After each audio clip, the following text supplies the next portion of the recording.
নমস্কার বন্ধুরা, আদিত্রিস কুকিংয়ে সবাইকে স্বাগত। আজকের রেসিপি ঢ্যাঁড়স ভাজা বা ভেন্ডি ভাজা।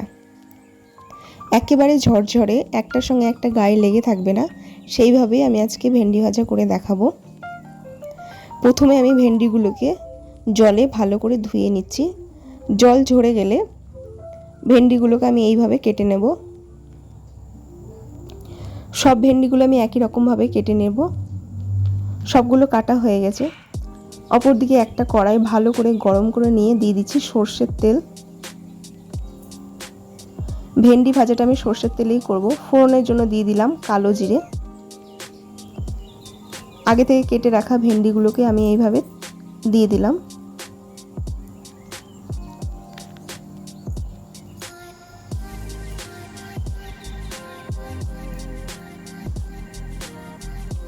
কিছুক্ষণ নেড়েচেড়ে নেওয়ার পর দিয়ে দেবো স্বাদ মতো নুন, 1 চা চামচ হলুদ গুঁড়ো,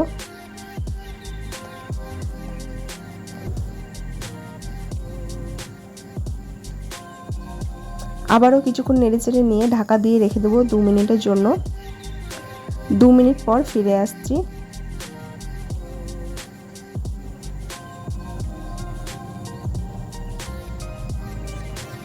এবারে কিছুক্ষণ নেড়েচেড়ে নেওয়ার পর দিয়ে দেবো পেঁয়াজ কুচি। আগে থেকে আমি 2টো পেঁয়াজ কুচি করে রেখেছিলাম। এইবারে আমি দিয়ে দেবো লেবুর রস। লেবুর রস দেওয়ার কারণে ভেন্ডিগুলো একটার সঙ্গে একটা গায়ে লেগে থাকবে না, একেবারে ঝরঝরে ভেন্ডি ভাজা হবে।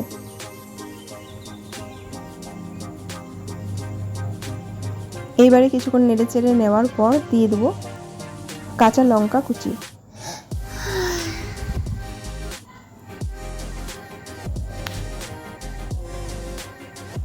এইবারে কিছুক্ষণ নেড়েচেড়ে ভেজে নিলেই রেডি ভেন্ডি ভাজা বা ঢ্যাঁড়স ভাজা। রেসিপিটা ভালো লাগলে অবশ্যই একটা লাইক করবেন। চ্যানেলে নতুন হয়ে থাকলে চ্যানেলটিকে সাবস্ক্রাইব করে পাশে থাকবেন। অবশ্যই একবার এইভাবে ভেন্ডি ভাজা করে দেখবেন, খেতে খুব ভালো হয় আর পুরো ভেন্ডি ভাজাটা ঝরঝরে হয়।